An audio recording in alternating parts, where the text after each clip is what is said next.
कहानी की शुरुआत होती है बॉस्टन इंटरनेशनल एयरपोर्ट से, जहां क्ले नाम का एक कार्टूनिस्ट अपने परिवार वालों को फोन करने की कोशिश कर रहा था। खैर उसके फोन की बैटरी खत्म हो गई, इसीलिए उसने लैंडलाइन से अपनी पत्नी को फोन किया। तभी अचानक एयरपोर्ट पर कई लोग दर्द में भयानक तरीके से चिल्लाने लगे और उनके फोन अब भी उनके कानों पर थे। एक भयंकर आवाज उनके कानों को चीर रही थी और कुछ ही पलों में उनके मुंह से झाग निकलने लगे और वो सभी अचानक से ज़ॉम्बीज़ में बदल गए। फिर उन्होंने बचे हुए लोगों पर हमला बोल दिया और चारों ओर अफरा तफरी मच गई। लोग पूरी तरह पागल हो गए, एक दूसरे को नीचे गिराने लगे और जिस लड़की ने पुलिस को फोन किया था अब वो भी ज़ॉम्बी बन गई। क्ले ने देखा कि रेस्टोरेंट का कुक अपने चाकू से सबको बेरहमी से मारता हुआ उसके करीब आ पहुंचा, तो क्ले ने अपने पोर्टफोलियो से उससे बचने की कोशिश की। तभी कुछ गार्ड्स वहां आकर ज़ॉम्बीज़ को गोली मारने लगे और क्ले को एहसास हुआ कि जिन लोगों ने फोन पर बात की सिर्फ वही ज़ॉम्बी बने। इसीलिए उसने गार्ड्स को फोन सुनने से मना कर दिया। उसी वक्त बाहर दो एयरप्लेन्स आपस में टकरा गए और जबरदस्त धमाके से बिल्डिंग में आ घुसे। खुशकिस्मती से क्ले तुरंत भागकर बेसमेंट में आ गया, पर वहां भी दो ज़ॉम्बीज़ ने उस पर हमला कर दिया। तभी अचानक ट्रेन से दो आदमी निकले और क्ले को बचाकर ट्रेन में ले आए। तब क्ले ने बचे हुए लोगों को फोन से सावधान किया। फिर ट्रेन ड्राइवर टॉम ने कहा कि सभी ट्रेन्स बंद हो गई हैं, इसीलिए उन्हें चलकर सुरंगें पार करनी होंगी। पर सभी लोग बेहद डरे हुए थे, इसीलिए टॉम, क्ले और माइक ही सुरंग के रास्ते पर निकले। थोड़ी देर बाद उन्हें रोशनी दिखाई दी जहां कुछ लोग खड़े थे, पर उन तक पहुंचने से पहले ही एक ज़ॉम्बी ने उन पर हमला करके माइक को मार डाला। आवाजें सुनकर बाहर खड़े ज़ॉम्बीज़ भी उनकी ओर भागे, पर टॉम और क्ले तुरंत सीढ़ियों से ऊपर भाग गए। एक ज़ॉम्बी बड़ी तेजी से उनका पीछा कर रहा था, पर टॉम और क्ले ने जैसे तैसे ऊपर पहुंचकर फटाफट ढक्कन बंद कर दिया। इसके बाद वो क्ले के घर पहुंचे जहां दरवाजा टूटा हुआ था और कोनों में पड़ोसियों की लाशें पड़ी थी। खैर क्ले के घर जाकर टॉम ने देखा कि क्ले ने दीवारों पर अजीबोगरीब ड्राइंग्स बना रखी थी। क्ले ने देखा कि लैंडलाइन फोन बंद था, इसीलिए उसने टॉम के फोन से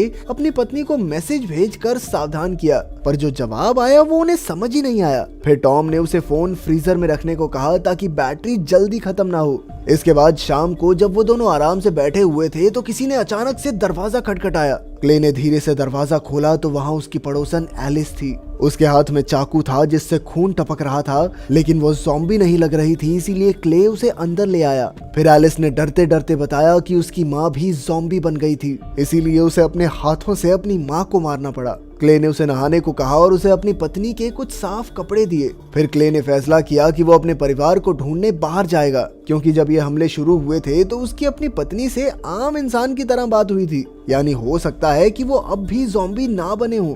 तब टॉम और एलिस भी उसके साथ चलने को राजी हो गए, पर पहले उन्हें कुछ देर के लिए आराम चाहिए था। अगली सुबह उन्होंने देखा कि सड़कों पर सैकड़ों ज़ॉम्बीज़ चींटियों की तरह घूम रहे थे। उन तीनों ने हथियार उठाए और घर से बाहर निकल आए जहां ज़ॉम्बीज़ का झुंड घूम रहा था। अचानक बाइक पर दो आदमी आए तो ज़ॉम्बीज़ उनके पीछे भागने लगे और ये तीनों मौका देखकर बच निकले। चलते चलते उन्हें एक घर दिखा जहां कुछ हथियार मिलने के आसार थे। वो बड़ी सावधानी से अंदर घुसे तो अचानक एलिस ने देखा कि बेसमेंट में कई लाशें पड़ी थी। खैर उन्होंने जितनी बंदूकें हो सकी उतनी इकट्ठी की और बाहर आ गए। वहाँ एक लड़का कुत्ते के साथ बैठा था। वो लड़के की ओर बढ़े तो वो अचानक जोर से चिल्ला उठा और उन्हें पता चला कि वो भी ज़ॉम्बी है। टॉम ने तुरंत उस पर गोली चलाई, पर तभी झाड़ियों से कुछ और ज़ॉम्बीज़ भी निकल आए। तब उन तीनों ने चारों ओर गोलीबारी की और जंगलों की ओर भाग निकले। फिर वो फटाफट एक झील में कश्ती के अंदर छुप गए। जब ज़ॉम्बीज़ झील तक पहुंचे तो सूरज डूब रहा था और उसे देखकर सभी ज़ॉम्बीज़ भयानक आवाजें निकालने लगे और कुछ देर बाद वहां से चले गए। बाद में क्ले और उसके दोस्तों को एहसास हुआ कि ये ज़ॉम्बीज़ सूरज डूबते ही खुद ब खुद रुक जाते हैं। फिर टॉम ने पूछा कि आखिर उन्हें हमारी लोकेशन हर बार पता कैसे चल रही है, तो क्ले ने कहा कि जब हमें घर के बाहर उस लड़के ने देखा था तो सभी ज़ॉम्बीज़ के दिमाग में इस लोकेशन का सिग्नल चला गया होगा। इसका मतलब ये था कि वो सारे ज़ॉम्बीज़ एक दूसरे से कनेक्टेड थे। इसके बाद टॉम, क्ले और एलिस फिर से निकल पड़े और पूरा दिन चलते रहे। जब रात हुई तो उन्हें संगीत सुनाई दिया और उसका पीछा करते हुए वो एक एकेडमी तक पहुंचे जहां जॉर्डन नाम का एक स्टूडेंट और हेडमास्टर चार्ल्स रहते थे। उन्होंने क्ले और उसके साथियों को बताया कि जब तक ये संगीत बज रहा है तब तक कोई खतरा नहीं है। फिर उन्होंने बाहर जाकर देखा कि एक मैदान में सैकड़ों ज़ॉम्बीज़ सो रहे थे और उनके मुंह और फोन से ये संगीत निकल रहा था। चार्ल्स ने तो कुल्हाड़ी से एक ज़ॉम्बी की टांग तक काट डाली, लेकिन उसने कुछ नहीं कहा। चार्ल्स ने कहा कि इन ज़ॉम्बीज़ को ये पता नहीं चलना चाहिए कि उन्हें सोने की जरूरत नहीं है, वरना दुनिया को खत्म होने से कोई नहीं रोक सकता। खैर अब उनके उठने से पहले उन्हें सारे ज़ॉम्बीज को मारना होगा, इसीलिए उन्होंने उन पर गैसोलीन छिड़क कर जलाने के बारे में सोचा। फिर टॉम और क्ले एक ट्रक में बैठकर ज़ॉम्बीज से भरे खेत में गैसोलीन छिड़कने लगे। बाद में चार्ल्स ने खेत में जलता हुआ एक तीर छोड़ा और अचानक वहां जबरदस्त आग लग गई। जल्द ही कुछ ज़ॉम्बीज उठने लगे तो क्ले और उसके साथियों ने ज़ॉम्बीज पर गोलियां बरसा दी। तभी अचानक आग बढ़ती हुई उनके ट्रक तक आ पहुंची और एक जबरदस्त धमाका हो गया जिसमें बेचारे चार्ल्स की मौत हो गई। ये देखकर जॉर्डन को काफी गहरा सदमा लगा, पर क्ले ने उसे जैसे तैसे सहारा दिया। कुछ समय बाद वो सब एकेडमी से निकल पड़े और काफी देर इधर उधर भटकने के बाद उन्हें एक खाली थिएटर मिला जहां उन्होंने छिपने का फैसला किया। थके होने के कारण जल्द ही सब सो गए, पर क्ले को अचानक बाथरूम से कुछ आवाजें सुनाई दी।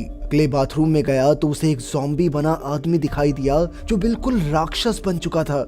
वो क्ले पर हमला करने ही वाला था कि अचानक क्ले की आंख खुल गई और उसे एहसास हुआ कि ये सब सिर्फ एक सपना था। पर जब उसने अपने साथियों से बात की तो पता चला कि उन सबको उस आदमी का सपना आया था। ये काफी अजीब बात थी क्योंकि ये राक्षस क्ले की बनाई हुई कॉमिक्स का एक विलन था।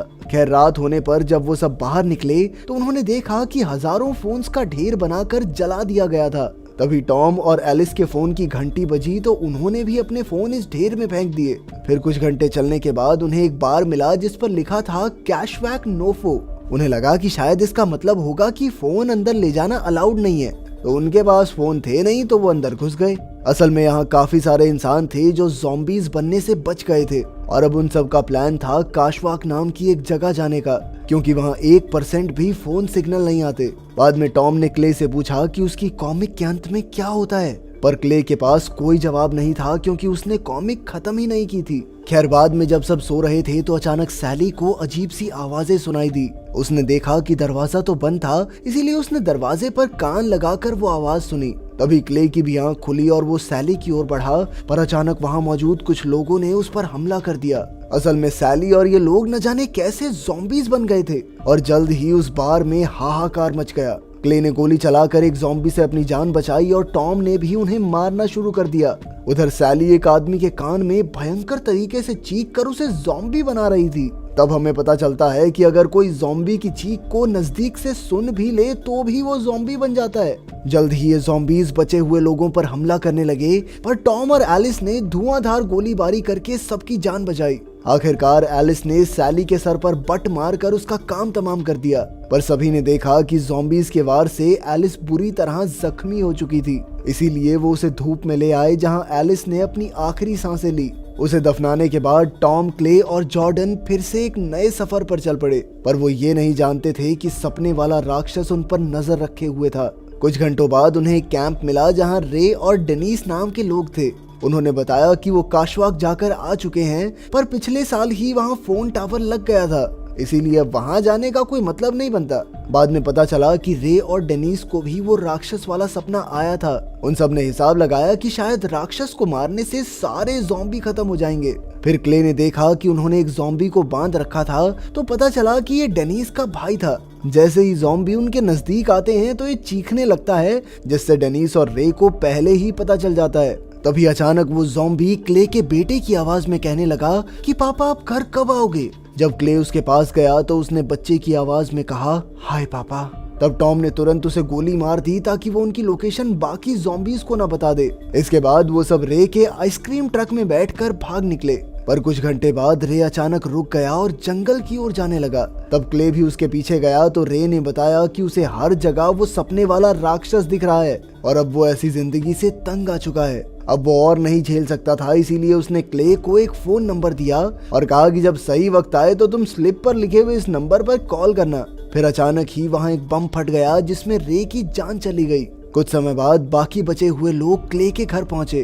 अंदर कोई नहीं था, पर फ्रिज पर उसके बेटे ने लिखा था कि उसकी माँ ज़ॉम्बी बन गई है, इसीलिए वो काशवाक जा रहा है। क्ले ने गुस्से में आकर कुछ चीजें तोड़ डाली और बाद में जब वो स्टोर रूम में गया तो अचानक उस पर सपने वाले राक्षस ने हमला कर दिया। उसकी ताकत के सामने क्ले काफी कमजोर पड़ रहा था, लेकिन ऐन वक्त पर टॉम ने वहां आकर उसकी जान बचाई। अब राक्षस टॉम को मारने लगा तो क्ले ने लकड़ी से राक्षस के सर पर कई जोरदार वार किए। जल्द ही टॉम ने भी गोलियां चलाकर राक्षस का काम तमाम कर दिया। पर जब ज़ॉम्बी के चेहरे से कपड़ा हटा तो क्ले ने देखा कि ये कोई राक्षस नहीं बल्कि उसकी पत्नी थी, जिससे उसे काफी गहरा सदमा लगा। बाद में क्ले ने रे के दिए हुए नंबर पर फोन करने का सोचा, और उधर टॉम ने देखा कि ट्रक बॉम्ब से भरा हुआ था। इसका मतलब शायद ये था कि स्लिप पर लिखे हुए नंबर से सारे बम फट जाएंगे।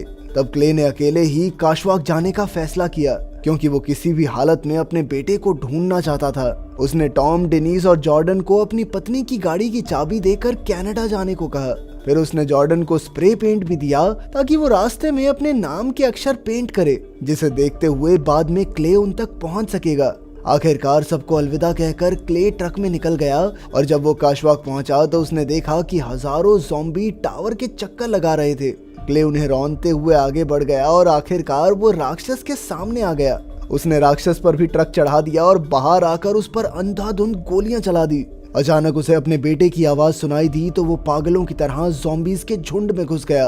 पर इतनी लाशों में अपने बेटे को ढूंढना उसके लिए नामुमकिन था। आखिरकार उसने रे का फोन निकाला और धमाका करने के लिए तैयार हो गया, लेकिन फिर अचानक उसका बेटा उसके सामने आ गया। क्ले ने तुरंत उसे गले लगा लिया, पर अब सभी ज़ॉम्बीज और राक्षस बड़ी भयंकर आवाज में चिल्लाने लगे। जब क्ले का बेटा भी इसमें शामिल हो गया तो क्ले ने आंखें बंद करके धमाका कर दिया, जिससे वो फोन टावर पूरी तरह तबाह हो गया। कुछ समय बाद क्ले और उसका बेटा जॉर्डन के लिखे हुए अक्षरों की मदद से कनाडा की ओर जा रहे थे, लेकिन ये सिर्फ एक सपना था।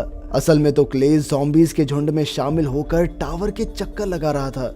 अगर वीडियो पसंद आई तो लाइक कर देना, चैनल को सब्सक्राइब कर देना। मिलते हैं अगली वीडियो में।